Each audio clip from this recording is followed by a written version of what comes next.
Pemirsa, kontroversi edisi 9 Oktober kali ini akan membahas Cowboy.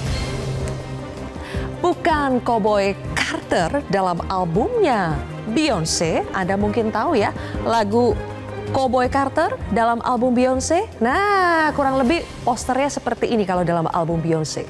Tapi bukan juga seperti Lucky Luke yang tembakannya lebih cepat dari bayangan. Tapi Cowboy kita yang satu ini ingin supaya anggaran bisa terserap lebih cepat, supaya pertumbuhan ekonomi juga cepat. Siapa Cowboy kita? Berikut ada jawabannya dari Kepala Staf Kantor Staf Kepresidenan Muhammad Kodari.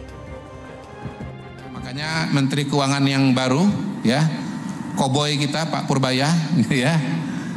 Beliau mengatakan bahwa terlalu lama ekonomi Indonesia itu nginjak rem. Ya, disiplin fiskal bagus, ya, ngeluarin duit hati-hati bagus, nyimpan uang di Bank Indonesia bagus, tetapi sebetulnya kalau kelamaan diinjak rem, mobilnya nggak bergerak. Ya, Cowboy kita adalah mantan Ketua Lembaga Penjamin Simpanan LPS yang pada 8 September lalu dilantik sebagai Menteri Keuangan. Berikut coba kita dengarkan dulu pengakuan dari Menteri Keuangan yang baru saja dilantik tapi ngomongnya sudah begini pada saat rapat perdana dengan DPR 10 September dan langsung mendapatkan restu. Boleh Cowboy asal ada isinya. Ketua LPS saya katanya ngomongnya kayak agak cowboy, sekarang nggak boleh saya baru merasakan dampaknya, rupanya beda. Jadi sekarang saya akan stick ke pidato yang sudah disiapkan oleh staf saya di sini, Pak. Jadi nggak ada session bebas lagi. Pak Menteri, boleh cowboy tapi ada isinya. Siap. Dicecar pertanyaan Komisi 11, Purbaya Yudi Sadewa skakmat para anggota Dewan. Kenapa nggak pernah mempertanyakan itu ke kementerian atau ke Menteri Keuangan sebelumnya? Coba kita dengarkan lagi. Yang Bapak rasakan adalah yang kemarin demo itu karena tekanan berkepanjangan di ekonomi, karena kesalahan kebijakan fiskal dan moneter sendiri yang sebetulnya kita kuasain.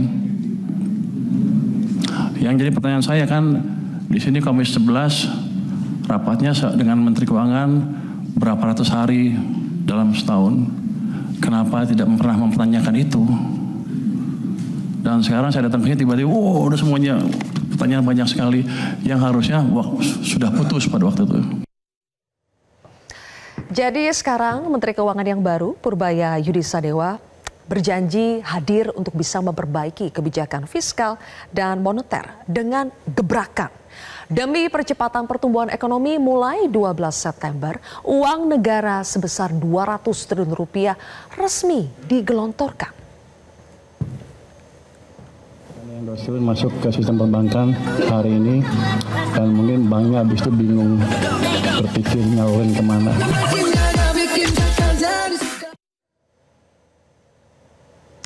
Jadi pemirsa, gaya penyampaian Menteri Purbaya menarik perhatian. Pernah kan dengar istilah sersan, serius tapi santai? Jadi itulah Purbaya sekarang. Tapi ya kita bisa lihat ya penggelontoran 200 triliun ke 5 bank pemerintah atau himbara yang disampaikan oleh Menteri Purbaya diharapkan bisa memperkuat penyaluran kredit di sektor real sehingga mampu mendorong pertumbuhan ekonomi dalam negeri. Selanjutnya, kelima bank tersebut harus menyampaikan laporan penggunaan dana kepada Menteri Keuangan tiap bulan. Biar apa sih sebetulnya kalau pertumbuhan ekonomi lebih cepat? Ya supaya kita kaya raya bareng-bareng, kata Purbaya. Menjalankan kebijakan untuk mendorong ekonomi, nggak main-main. Bank sentral juga sinkron dengan kami, tujuannya sama, menjaga stabilitas ekonomi dan menciptakan pertumbuhan yang lebih cepat. Supaya kita semua kaya bareng-bareng lah gitu. Amin. Mendapatkan kritik atas target pertumbuhan ekonomi 6% dari Rocky Gerung, Purbaya menanggapinya dengan meyakinkan. Purbaya ini kasir. Sebagai kasir dia mau mendorong mesin pertumbuhan itu dengan kapasitas. Bagaimana mungkin kasir mau mendorong pabrik? Sementara kepala pabriknya adalah politisi-politisi yang berkedudukan sebagai menteri teknis. Itu hal yang wajar. Tapi nanti gini, dengan berjalannya waktu, kalau saya bisa balikin ekonomi dari 5 ke 6% atau lebih lagi, Rocky Gerung harus minta maaf ke saya. Ya Rocky Gerung ya? Ya Rocky Gerung. Itu kritik positif menurut saya. Tapi satu hal yang dia bilang katanya saya cuma juru bayar, nggak betul. Saya bisa masuk sana sekarang. Nah itu mesti dia koreksi nanti. Jadi kita lihat ya apakah Rocky Gerung akan minta maaf kepada Purbaya atau tidak. Nah pemirsa, bahkan Menteri Purbaya dengan gaya koboynya ini menyebut uang yang tertahan di Bank Indonesia dengan istilah anak gaul zaman sekarang. Katanya uang kita nongkrong. Siapa? Kita kan sisir. Pasti saya udah lihat tuh banyak anggaran yang nggak keserap, daripada nongkrong di sana di BI atau di rekening pemerintah. Saya bagikan ke masyarakat dalam bentuk tadi subsidi tadi. 2 bulan itu baru percobaan Pak. Kalau masih kurang kita tambah lagi. Jadi Bapak nggak usah takut. Saya komit.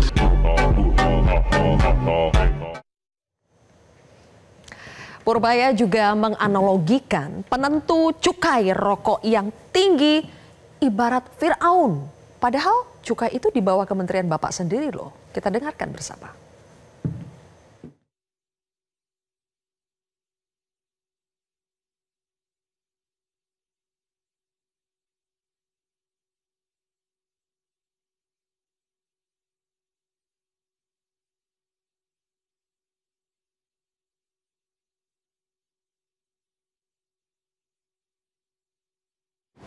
Saya tanya kan, supaya rokok gimana? Sekarang berapa rata-rata? 57%. Tinggi amat. Fir'aun dulu. Banyak banget ini ya. Terus kalau turun gitu, ini bukan saya turun, bukan mau turun ya, cuma diskusi. Kalau turun gimana? Kalau turun makin banyak income-nya. Loh kenapa dinaikin kalau gitu? Nah, pemirsa tadi sudah sedikit kami bocorkan tuh adegan selanjutnya yang dilakukan Menteri Purbaya itu apa. Pernah kan atau belum pernah sama sekali melihat Menteri makannya di kaki lima? Itulah yang diperlihatkan Menteri Purbaya. Makan di kaki lima seakan memposisikan diri dekat dengan rakyat ketimbang Fir'aun. Purbaya kedapatan nyantai makan di kaki lima bukannya di resto hotel bintang 5 setelah rapat di Wisma Danantara bersama dengan Menko Perekonomian. Setelah itu pemirsa, kalau kita lihat lagi ya berikutnya pengangkatan Purbaya untuk menggantikan Menteri Keuangan sebelumnya yaitu Sri Mulyani awalnya banyak diragukan. Tapi kenyataannya Purbaya tidak segan sekarang kalau kita lihat untuk saling respons dengan sesama menteri. Misalnya dengan, nah ini nih, Bahlil Lahadalia.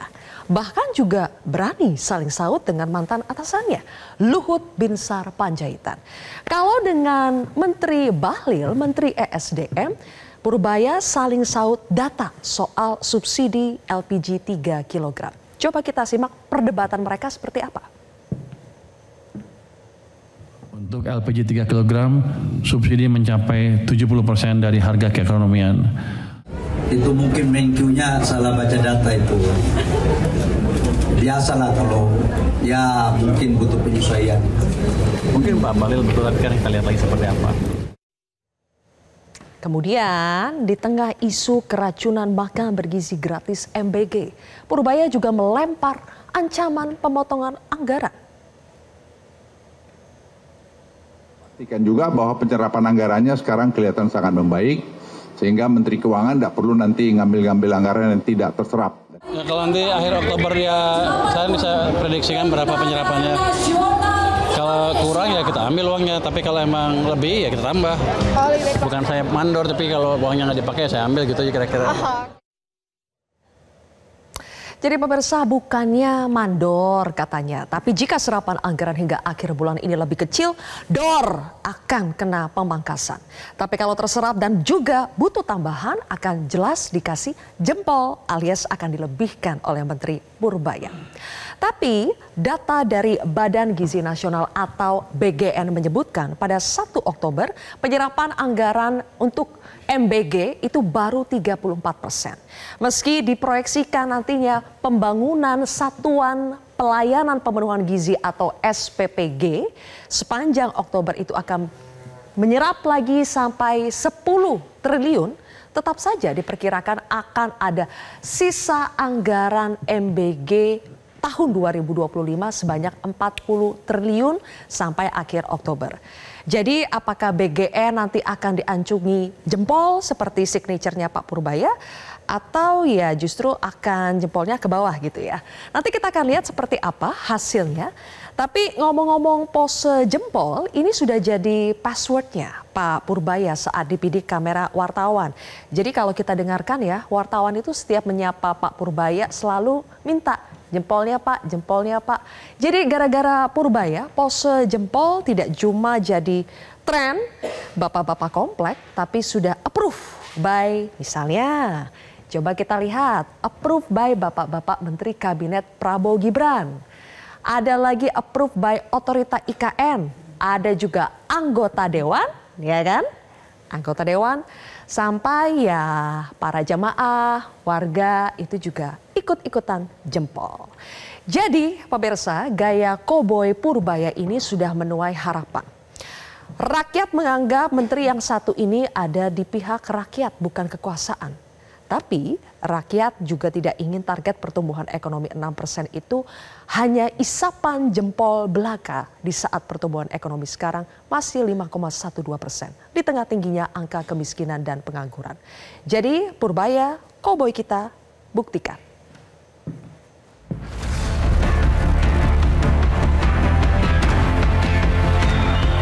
Saya merasa sangat terhormat atas kepercayaan yang diberikan kepada saya oleh Bapak Presiden untuk menjabat sebagai Menteri Keuangan Republik Indonesia. Amanah ini tidak ringan karena dunia dihadapkan dengan tantangan yang semakin kompleks, baik dari sisi geopolitik, teknologi, maupun perubahan iklim. Dari dalam negeri pun ada tantangan dari sisi program prioritas pemerintahan yang harus kita kawal agar berjalan dengan mulus. Banyak mimpi yang sudah terwujud, tetapi masih banyak juga pekerjaan rumah yang harus kita selesaikan. Setiap rupiah yang kita kelola adalah uang rakyat dan kita memiliki tanggung jawab besar untuk memastikan bahwa uang tersebut digunakan dengan sebaik-baiknya untuk kepentingan rakyat.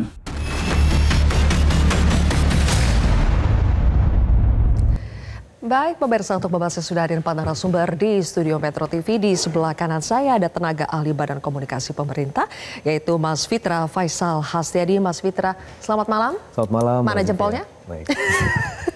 Kemudian juga ada mantan Menteri Keuangan kita, Bapak Fuad Bawazir. Pak Fuad, selamat malam. Selamat malam. Terima kasih sudah hadir di Kontroversi. Kemudian juga ada senior ekonom Indef, Mas Tauhid Ahmad. Mas Tauhid, selamat malam. Selamat malam. Mana jempolnya? Dan teman saya, pakar komunikasi politik, Mas Hendri Satrio. Mas Hensat. Kok sambil joget-joget? Ini kayaknya beda deh. Dari Purbaya. Oke, nanti kita akan bahas ya. Sebetulnya gaya komunikasi Purbaya ini, apakah memang gaya komunikasi yang tepat di tengah kondisi kita? Tapi sebetulnya dibandingkan dengan gaya komunikasi, tentu kita lebih menantikan efektivitas dari kebijakan-kebijakan yang dikeluarkan oleh Menteri Keuangan. Sesaat lagi pemirsa, tetaplah di Kontroversi.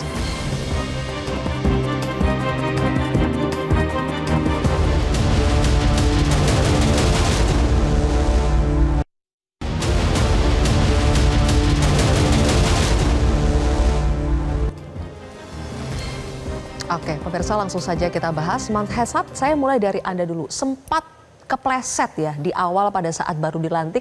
Ini kayaknya menteri tercepat katanya yang pada saat itu membuat blunder setelah dilantik karena omongannya yang dianggap arogan, kemudian mengecilkan gerakan waktu itu mengomentari gerakan tuntutan rakyat 17+8. Tapi sekarang dengan begitu cepat juga berubah tuh, menjelma menjadi netizen darling.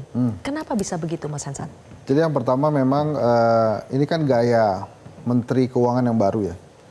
Biasanya Menteri Keuangan itu terlihat perlente, jauh dari rakyat, jarang bicara, dan tidak punya gaya khas komunikasi yang ceplos-ceplos yang mudah disampaikan dan dimengerti oleh rakyat.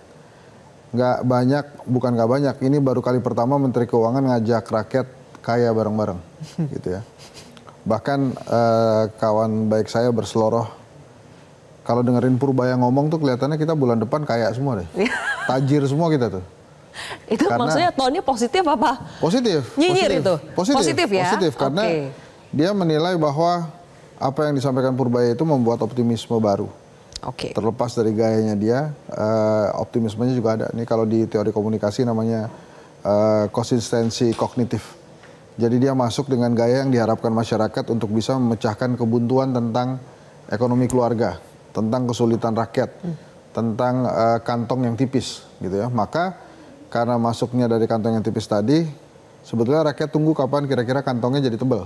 Makanya ada selorohan dari kawan saya itu, dia bilang kalau dengerin Purbaya ngomong tuh kelihatannya kita bulan depan tuh bakal tajir. Tapi apa yang membedakan? Kan pejabat yang menyuarakan optimisme itu kan banyak, Mas Hensat. Tapi kenapa Pak Purbaya lebih betul-betul menumbuhkan optimisme dibandingkan yang lain? Dibandingkan Menteri Keuangan sebelumnya, misalnya Bu Sri Mulyani, apalagi Khatib Basri atau Prof. Bambang Brojonegoro, bahkan mungkin Pak Fuad, Pak Wazir. Gaya komunikasinya dia kan ini mohon maaf nih, kayak autis sendiri aja, tabrak aja, tek gitu. Yang penting nyampe gitu. Tapi akibat ini jadi dia disukai karena dianggap masyarakat lebih dekat dengan mereka. Bahkan kan ada banyak kepanjangan tuh sekarang dari Purbaya, ada yang mengatakan Purbaya ini perubahan besar untuk Indonesia Raya. Bahkan tahun 2029 sudah ada yang mencanangkan Prabowo Purbaya di 2029. Udah sampai ke situ ya? Mungkin itu juga akhirnya Pak Jokowi memerintahkan relawannya untuk Prabowo Gibran 2 periode. Karena udah mulai loh, kok anak gua nggak disebut nih? Anak saya nggak disebut, udah mulai ada Purbaya. Jadi sebetulnya ada optimisme dan keinginan dari masyarakat untuk mendapatkan perubahan-perubahan yang lebih baik gitu. Walaupun memang ada kontroversinya, karena ini kontroversi. Pasti omongan Pak Purbaya mengatakan bahwa cukai rokok 57% itu Fir'aun, akan dipandang juga sebagai sebuah hal yang tidak terlalu positif di mata para pegiat kesehatan misalnya. Sebelum ke sana ya, Mas Hensat, ditahan dulu itu buat yang selanjutnya ya. Kita akan ngomongin Fir'aun, cukai kesehatan itu nanti. Tapi saya ingin tanya komentar dari Pak Fuad, karena Mas Hensat mengatakan bahwa gaya komunikasi Purbaya sebagai seorang Menteri Keuangan itu tidak biasa. Selama ini katanya Menteri Keuangan itu dikenal perlente, seperti berjarak dengan rakyat, tidak sering berbicara. Pak Fuad, kalau Anda melihat apakah gaya Menteri Keuangan yang saat ini memang cocok dengan kondisi kita yang saat ini, di mana masyarakat seperti merindukan figur yang bisa dekat dengan mereka? Justru itulah sangat-sangat cocok. Setelah melihat yang selama ini kayaknya ya seperti yang digambarkan oleh Mas Henry Satrio tadi, tiba-tiba ini ada Menteri Keuangan yang kayaknya lain, ya kan? Jadi dilihat dari sudut pandangan yang santai saja, ini kayak hiburan juga kan? Kelihatannya. Pak Fuad terhibur juga Pak? Oh iya, terhibur juga. Dan kayaknya memberikan harapan. Dan membangkitkan, dia suka nyentil kanan kiri kan? Itu menurut saya membangkitkan, benar, yang dia sentil itu kan betul sebetulnya kan? Sehingga biar membangkitkan yang lain. Makanya dulu juga ada gebrakan Sumarlin misalnya, dulu pernah ada satu Menteri Keuangan yang punya gebrakan. Tapi memang tidak selincah dia. Ya kan, walaupun Sumarlin ada jelas ini konsepnya waktu itu perbankan gitu ya. Dia ngantem kanan kiri aja nih. Tapi menurut saya itu memang ya selain menghibur, memberikan harapan di tengah-tengah, maaf ngomong ya, dulu kalau ada Menteri Keuangan yang muncul itu, ada yang mau, katanya mau begitu aja kayaknya gitu. Pasti dipajak, diperes, kata naik segala macam gitu kan. Tapi orang-orang pajaknya pada jahat-jahat gitu kan. Pokoknya kesannya begitu. Cukai juga begitu. Nah sekarang ini lain. Jadi kalau ketika ada kebosanan begitu, saya mulai belajar juga ilmu komunikasi politiknya ya dari Mas Henry itu. Betul juga perlu orang yang seperti ini. Jadi kalau munculnya masih, aduh lah ini sama aja gitu. Hasilnya juga nggak ada. Nanti kan paling ya begitu-begitu juga, banyakin ngutang, banyakin tax ratio-nya turun melulu katanya kan. Yang dulu kan memang tidak berhasil. Dalam arti ya semuanya itu serba pertumbuhannya juga begitu-begitu aja. Ya dicoba ini. Memang tidak bisa dilihat, jangan dilihat mana hasilnya. Ya belum bisa lah, ekonomi itu biasanya mereka memberikan penghasil, apa kelihatan hasilnya itu biasanya 6 bulan. Misalnya kasih uang ke bank gitu ya. Itu langkah itu memberikan optimisme ya. Tapi apakah sudah bisa dilihat? Ya dilihat mungkin samar-samar, tapi sebetulnya belum bisa dilihat. Tapi udah bagus karena untuk lihat orang perbankannya mesti survei kreditnya boleh diberikan apa tidak ya kan, visible apa tidak, itu makan waktu.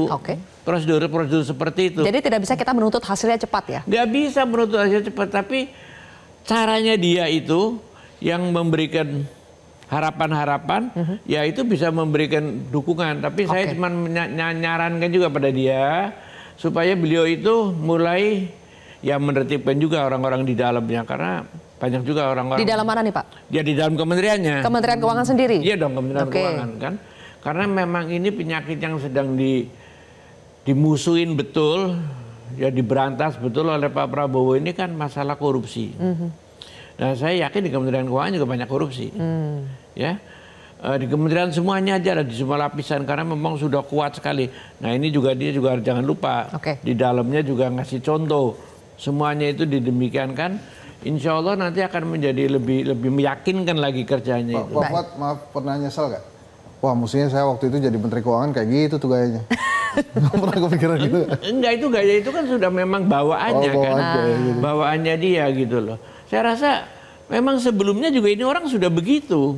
Cuman karena bukan jadi Menteri Keuangan jadi tidak terekspos. Iya, tidak terekspos. Jadi menurut Pak Fuad itu otentik ya? Otentik. Bukan pencitraan. Bukan, itu memang udah ya bawaannya begitu, polosnya begitu. Lurus tabrak-tabrak tadi saya bilang itu. Iya. Jadi boleh lah ini gitu. Kita dukung, kita dorong karena memberikan harapan entertainment juga bagi rakyat. Ya makanya, kan? Oke. Seperti kata Pak Fuad ya, karena mungkin masih 1 bulan Pak Purbaya menjadi Menteri Keuangan, makanya kita belum bisa terlalu dalam untuk membahas efektivitas dari kebijakannya. Kita sekarang masih berbicara dalam tataran gaya komunikasi yang berbeda yang ditampilkan oleh seorang Menteri Keuangan. Tapi boleh kita spill tipis-tipis ketika di sini Mas Hensat maupun Pak Fuad tonnya sama. Yang satu bilang ini seperti memberikan optimisme, yang satu bilang bahwa ini seperti memberikan harapan. Apakah itu juga yang terasa di Indef? Ya, kalau saya lihat memang begini, terutama kalau kita lihat baca data market ya, di indeks harga saham gabungan maupun di terutama di arus SBN. Nah, memang kalau kita lihat indeks itu sedikit membaik ya, cuma beberapa hal misalnya market melihat terutama bank-bank ini agak sedikit menurun karena khawatir resiko ke depan kalau dipaksa kredit masuk tapi katakanlah kelayakannya kurang, dengan likuiditas itu mereka tidak menjadi satu hal yang safety gitu. Nah tetapi memang karena situasi di market katakanlah bunga lagi turun dan sebagainya, nah arus modal keluar ini tetap tidak bisa kita cegah begitu. Saya kira ini respon karena kan transisi ya, Menteri Keuangan baru, orang melihat ya sekarang keluar dulu banyak yang jadi sejauh ini responsnya masih wajar, belum ada yang anomali? Saya kira ya masih wajar ya, tapi memang harus diantisipasi kalau misalnya katakanlah market melihat ternyata tidak ada sesuatu yang positif, ini malah akan jadi backfire di kemudian hari. Kecenderungannya menurut Anda bagaimana? Apakah kecenderungannya sekarang lebih positif? Kalau kita lihat ya, sampai kemarin data yang kami miliki memang justru data-data SBN inflow kita itu masih 42,61 triliun. Tetapi yang outflow SRBI maupun saham itu jauh lebih besar, 119 triliun, saham outflow 58,7 triliun, ya ini akumulasi ya, bukan karena Purbaya efek tapi memang periode. Memang ini situasinya seperti itu. Jadi, nah itu dia, kalau misalnya ini ternyata tidak berubah gitu dengan Purbaya efek ini, maka ya katakanlah boleh narasinya bagus, tapi kan market juga harus diperhatikan. Tadi Mas Tauhid sempat bilang ini bisa-bisa menjadi backfire. Kalau apa itu bisa menjadi backfire? Ya misalnya begini, kita tahu memang tujuan 200 triliun ini baik sekali, begitu ya, agar ada injeksi ya. Memang kalau kita lihat pergerakan dari yang kita dapat datanya ada 80 triliun sudah masuk ke base money M0 begitu ya. Tetapi memang kalau kita lihat data dari perbankan memang ada tumbuh kredit tapi tipis-tipis. Yang banyaknya likuiditas. Nah, kami khawatir kalau misalnya yang kredit diberikan oleh perbankan ini sebenarnya yang sudah waiting list bukan yang baru. Nah, waiting list karena dipaksa untuk dilaporkan secara cepat-cepat, ini aspek prudentnya takutnya berkurang. Karena tendensi yang tadi ada OJK menyampaikan ya dengan data-data yang kami pelajari, loan at risk-nya ini agak sedikit meningkat. Artinya resiko kredit juga ada. Resiko kredit. Nah itu yang kemudian mungkin harus karena bank-bank seolah dipaksa untuk bisa begitu, menyalurkan betul, 200 T itu. Betul, ini yang harus jangan sampai itu terjadi. Karena itu dipaksa itu juga to some extent ada benarnya. Supaya bank-bank itu ini gini, jadi di pikirannya Pak Purbaya itu, saya yakin itu bahwa pertumbuhan ekonomi ini kan seolah-olah dituding Menteri Keuangan. Itu kan salah kaprah di Indonesia ini. Menteri Keuangan itu bagian kecil daripada pertumbuhan juga. Itu karena seluruhnya itu harus menopang pertumbuhan. Mau banknya, mau fiskalnya, mau moneternya itu ikut. Sektor realnya bahkan ikut. Semuanya itu harus ngikut di pertumbuhan itu. Dan ini kan di Indonesia salah kaprahnya itu dibebankan kepada Menteri Keuangan. Makanya kalau dia ngasih kayak begitu, ya biar bank itu mulai menyalurkan. Tapi saya katakan bank itu tidak bisa menyalurkan dalam waktu, apalagi kalau kreditnya mau besar. Nggak bisa seminggu, 2 minggu, ya itu nanti ngemacet kreditnya kan. Oke, kembali lagi ke gaya komunikasi, Mas Fitra. Sebetulnya apakah Pak Prabowo, Presiden Prabowo itu sengaja memilih Menteri Keuangan baru ini yang berbeda sekali 360 derajat dari segi gaya komunikasi dan mungkin kebijakan yang diambil baru-baru ini dengan Menteri Keuangan sebelumnya? Apakah memang sengaja? Ya, jadi kalau kita melihat memang Presiden sangat memprioritaskan komunikasi. Karena biar bagaimanapun, saya sebagai ekonom dan juga sempat di market juga, kita melihat bahwa komunikasi itu adalah salah satu bagian penting. Ya, bagaimana ketika kita melihat perjalanan Pak Purbaya sampai saat ini sudah mampu untuk mengerek saham perbankan dengan lumayan signifikan. Bahkan hari ini saja itu leading moversnya adalah saham di perbankan. Nah, salah satu yang kemudian menjadi leading movers adalah kemarin ketika ada diskusi dengan Mandiri, dengan BNI, bahkan terakhir dengan BRI, bahkan BRI sudah minta kalau bisa ditambah lagi nih anggarannya karena sudah ada rencana terserap sampai akhir tahun ini 60%. Artinya ini memang perbankan memang membutuhkan likuiditas ini dan pada akhirnya ada translasinya. Dan itu Purbaya efek. Dan bisa dikatakan secara tidak langsung maupun secara langsung ya. Kan ini kan kita bicara mengenai correlation is not always a causation ya. Ini efek circumstantial. Tapi bisa kita lihat dugaannya sangat kuat sekali dengan apa yang dilakukan oleh Menteri Keuangan pada saat ini. Karena biar bagaimanapun kalau kita lihat komunikasi itu adalah penting. Kenapa? Kita lihat faktor ekspektasi, Lucas rational expectation. Semuanya itu tergantung komunikasi. Bagaimana sinyal positif itu bisa diberikan. Sebagai contoh apa yang kita lihat kemarin ada pengumuman Consumer Confidence Index di bulan September masih anjlok dari sebelumnya 117 sekarang ke 115. Meskipun masih optimis, tapi kita lihat bahwa trajektorinya turun. Kenapa turun? Nah, salah satunya juga kan ini kan dari periode yang kemarin di mana periode-periode ini tekanan-tekanan ekonomi pada masyarakat itu masih tetap beredar deras ya, apalagi ini kan post demonstrasi tanggal 28 Agustus kemarin, sehingga ekspektasi masih negatif. Nah, bagaimana cara meningkatkan ekspektasi itu? Maka perlu ada sinyal-sinyal positif. Salah satunya adalah ketika Pak Purbaya juga mengkorelasikannya dengan base money. Ketika base money turun di kuartal ketiga memang turun, itu tekanan ekonomi pada masyarakat itu menjadi sangat signifikan, sehingga perlu dilecut dengan apa? Dengan penambahan likuiditas yang pada akhirnya berefek pada base money, sehingga kita bisa melihat mudah-mudahan mulai bulan Oktober, November sampai Desember nanti itu akan lebih positif lagi, karena itulah yang kemudian ingin dilakukan oleh Menteri, mengkomunikasikan secara baik supaya juga orang-orang juga memiliki efek positif yang juga baik. Karena terkadang komunikasi, bukan terkadang ya, seringkali komunikasi itu mempengaruhi persepsi dan persepsi itu mempengaruhi confidence pasar. Tapi di balik semua itu, pemirsa, Ada kekhawatiran juga dengan model gaya koboi seperti ini. Tadi Pak Fuad sudah mengatakan beliau ini, Pak Purbaya ini berani untuk senggol sana, senggol sini. Nah, apakah yang bersenggolan ini bisa tetap aman-aman saja atau akan mulai ada friksi di situ? Nanti kita akan bahas sesaat lagi.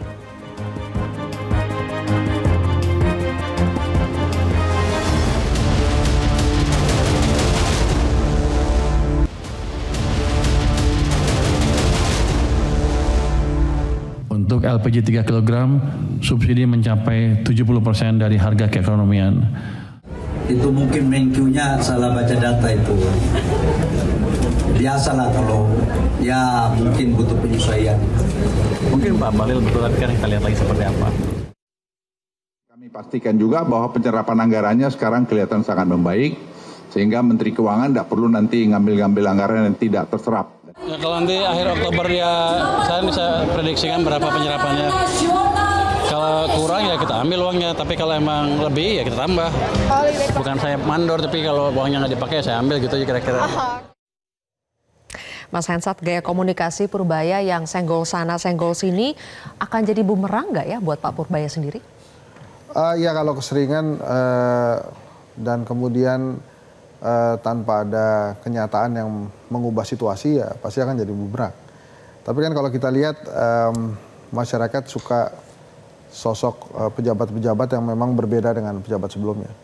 Jadi kalau saya katakan di kabinetnya Pak Prabowo ini ada dua lah yang unik dan kemudian mudah viral. Yang pertama kan Letkol Teddy. Nah ini sekarang ada Purbaya. Yang ngerinya itu kadang-kadang kalau udah viral berdua gini suka dipasang-pasangin gitu. Jadi Purbaya Teddy itu kan jadi rame lagi tadi. Tapi yang paling penting adalah rakyat memang menunggu tadi yang saya katakan kapan kantong saya yang tipis ini bisa jadi tebal. Karena itu menjadi sebuah indikator yang sangat mudah gitu bahwa menteri ini berhasil. Tapi yang jelas ada satu hal yang saya garis bawahi juga bahwa Pak Prabowo ternyata memang mampu mengganti Sri Mulyani yang beberapa dekade menguasai ekonomi Indonesia kan. Dan kalau ada sentimen kekampusan bahkan ini kan breakthrough. Biasanya bukan dari kampusnya asal Pak Purbaya, tapi dari kampus lain. Jadi beberapa hal menurut saya dari gaya komunikasi tadi saya sudah katakan beliau menggunakan kognitif konsistensi, jadi artinya yang diinginkan oleh rakyat kemudian dia berikan. Dan satu lagi gaya tim medianya yang memang self presentation dan itu kuat sekali namanya tim media yang dimiliki Pak Purbaya sehingga dia bisa menjaga si menterinya untuk tetap konsisten apapun konsisten positif.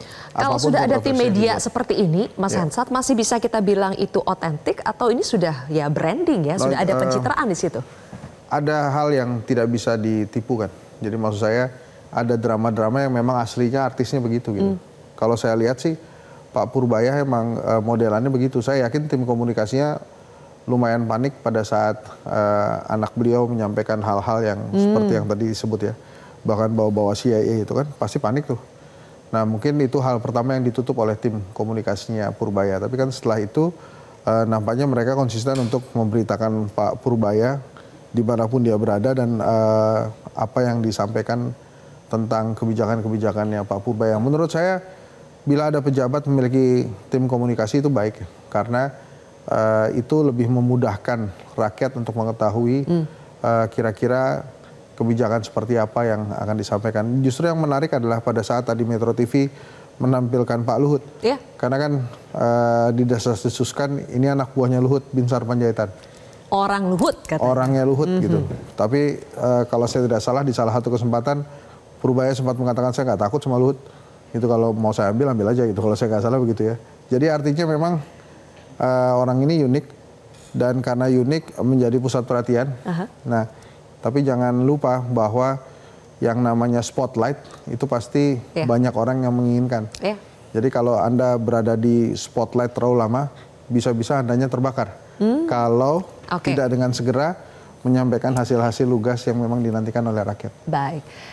Pak Fuad, gimana Pak? Kalau sudah mulai senggol sana senggol sini, dulu contohnya misalnya ada Pak Ahok ya, kita tahu ada juga dampak negatif yang dirasakan. Kalau sekarang potensinya bagaimana? Ya kalau Ahok dulu menyenggolnya yang bukan bidangnya sih ya. Kalau ini Pak Purbaya itu begini, dia ini mendapatkan tugas dari Pak Prabowo, dan tugas itu memang tugas yang berat, itu masalah keuangan. Dan semua unit lembaga keuangan itu semua berhubungan dengan Pak Purbaya. Karena itu mau nggak mau dia itu bicara semua.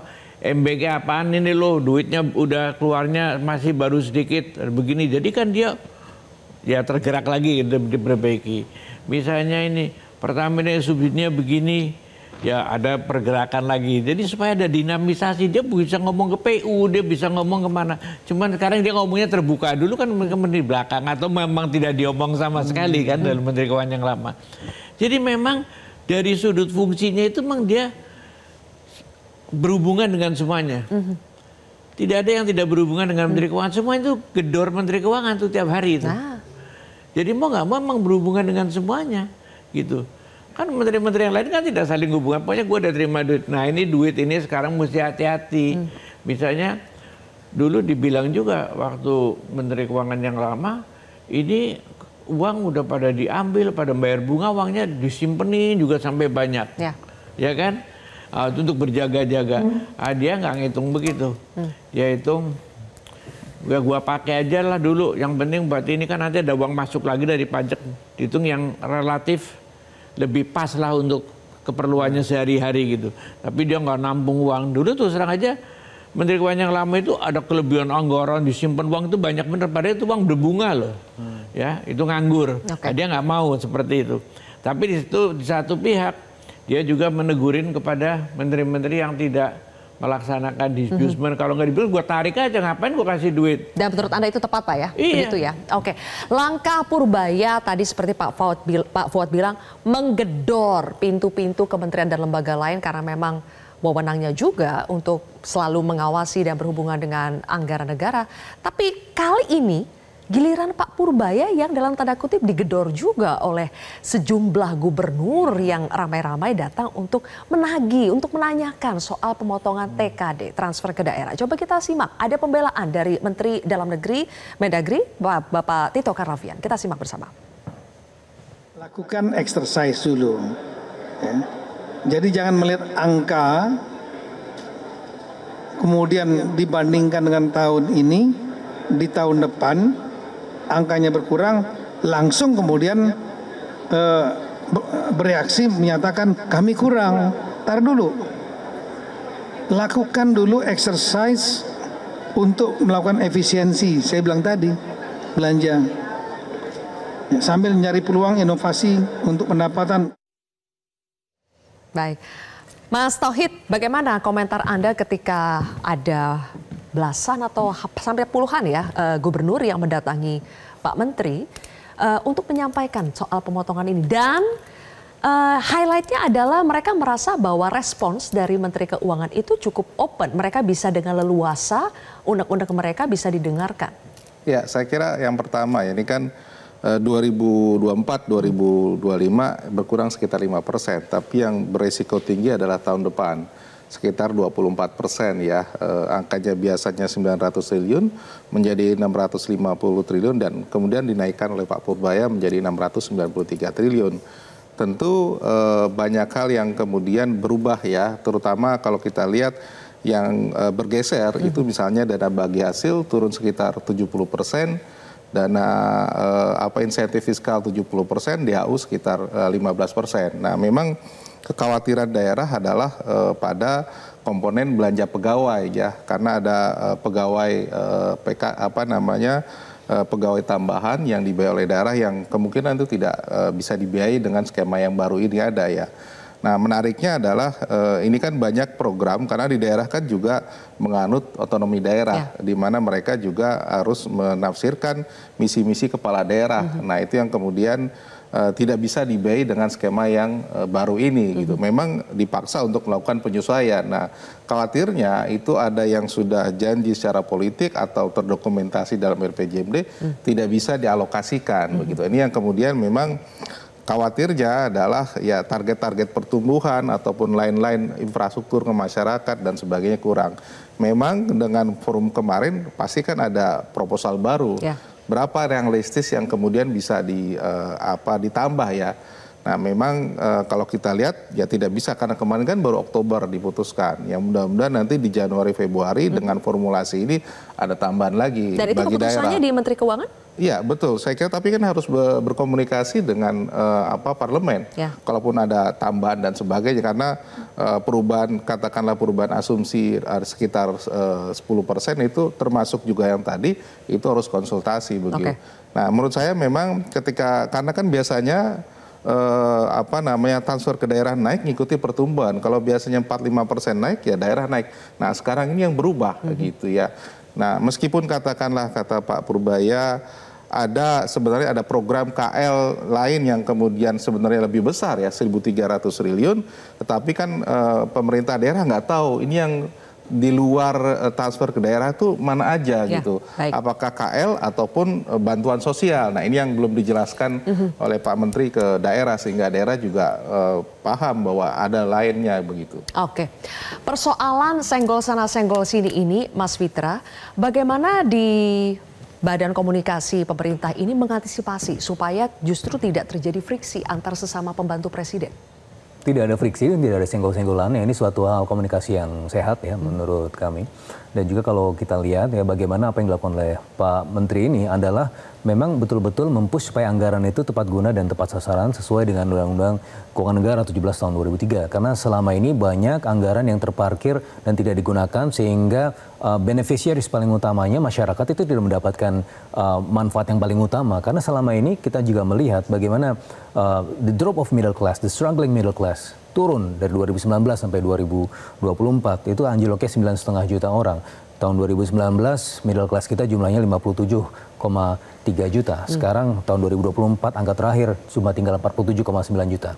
Kenapa? Karena ruang-ruang ekonomi itu terbatas dan itu yang menjadi salah satu concern para ekonom ya, saking semangatnya para ekonom sampai juga mereka mengirimkan itu supaya minta saya tanda tangan. Padahal saya bilang saya kan udah orang pemerintah tapi saya tahu maksud Anda dan saya dukung. Dan itulah yang sekarang dilakukan oleh pemerintah. Bagaimana menghadapi concern-concern para ekonom dengan jawaban-jawaban taktis di lapangan. Seperti misalnya satu, bagaimana cara melepaskan ya dari jeratan ekonomi, terutama dari sisi middle class yang mereka struggling alone. Kenapa? Karena mereka tidak dapat bansos dan mereka bukan orang kaya, artinya mereka di tengah-tengah ini mereka sendirian.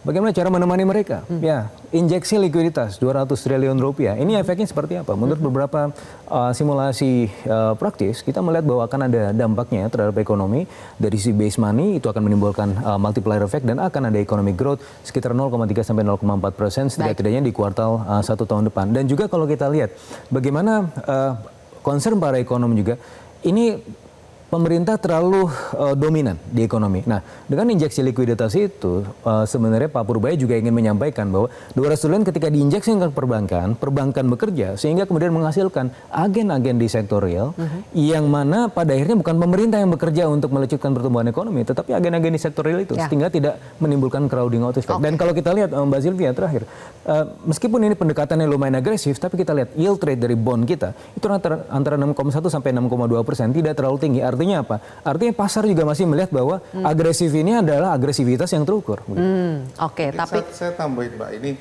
soal senggol-senggol sebenarnya ada hal yang perlu saya juga ada resikonya ya. Pertama, resikonya apa Mas Tauhid? Kayaknya banyak tapi kita harus jeda dulu. Mas Tauhid ditahan dulu. Resiko dari senggol-senggolnya itu apa dari seorang Menteri Koboi Pak Purbaya? Sesaat lagi pemirsa tetap di Kontroversi.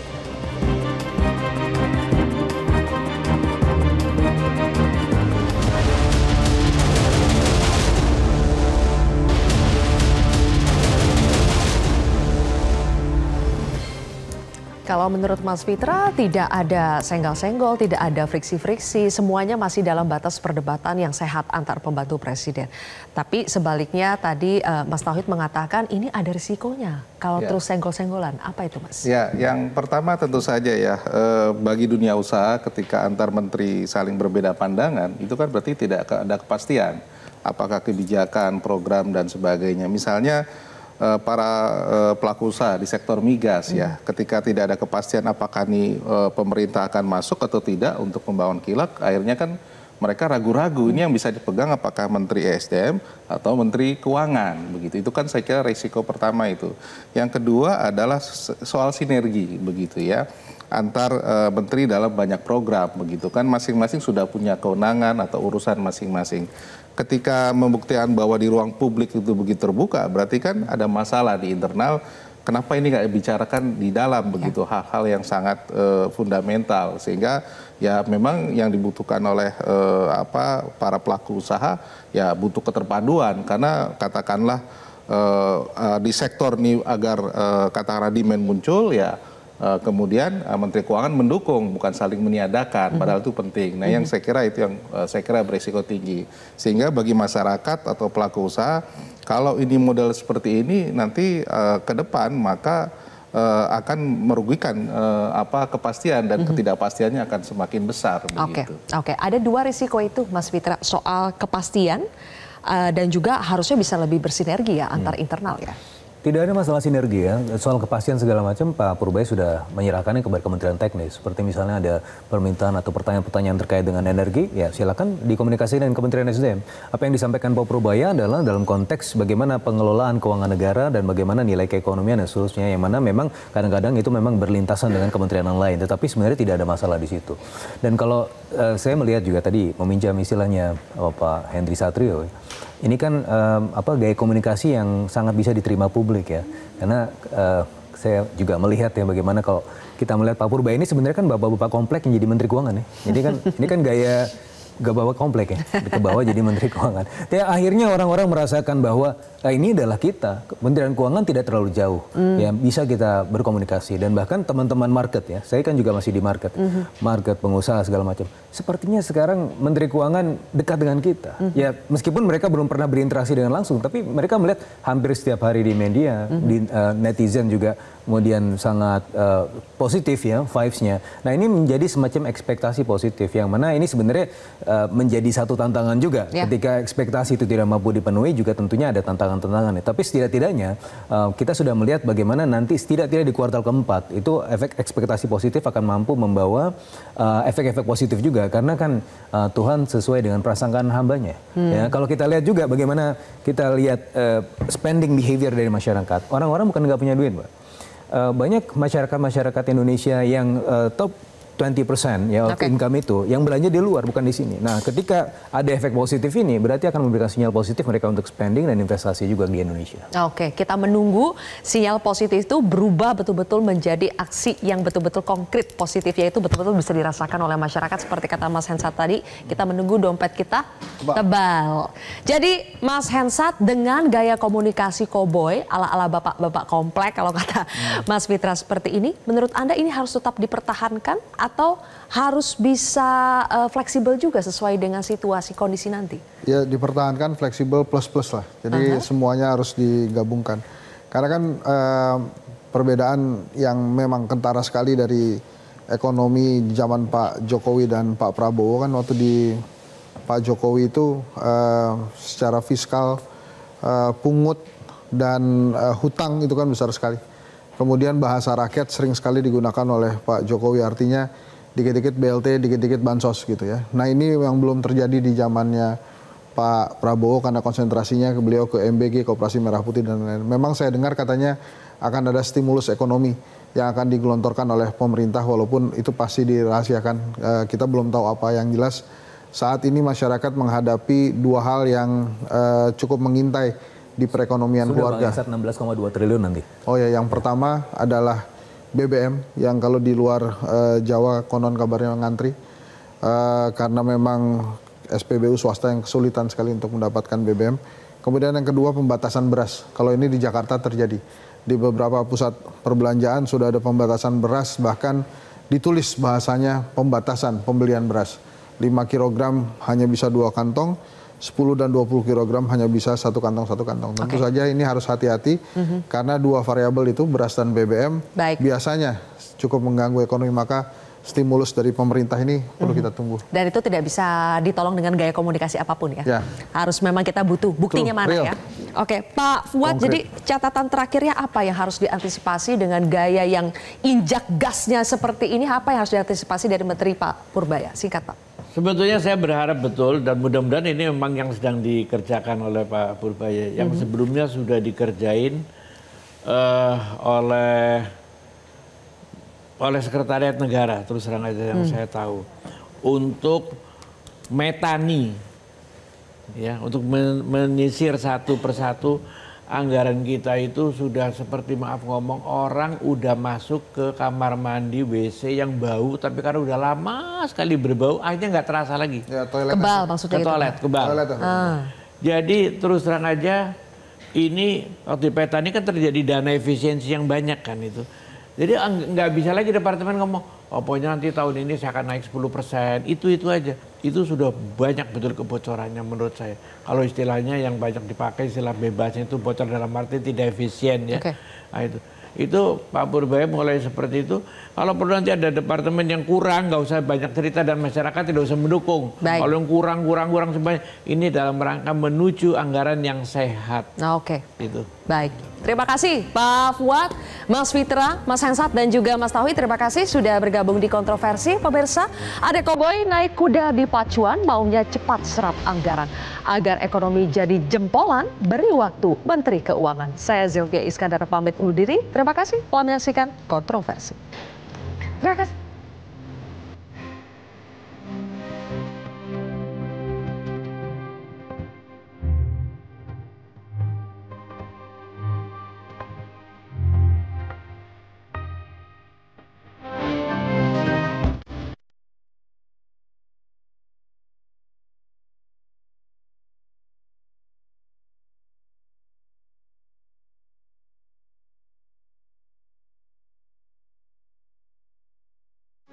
Metro TV. Jelajahi cara baru mendapatkan informasi. Download Metro TV Extend sekarang.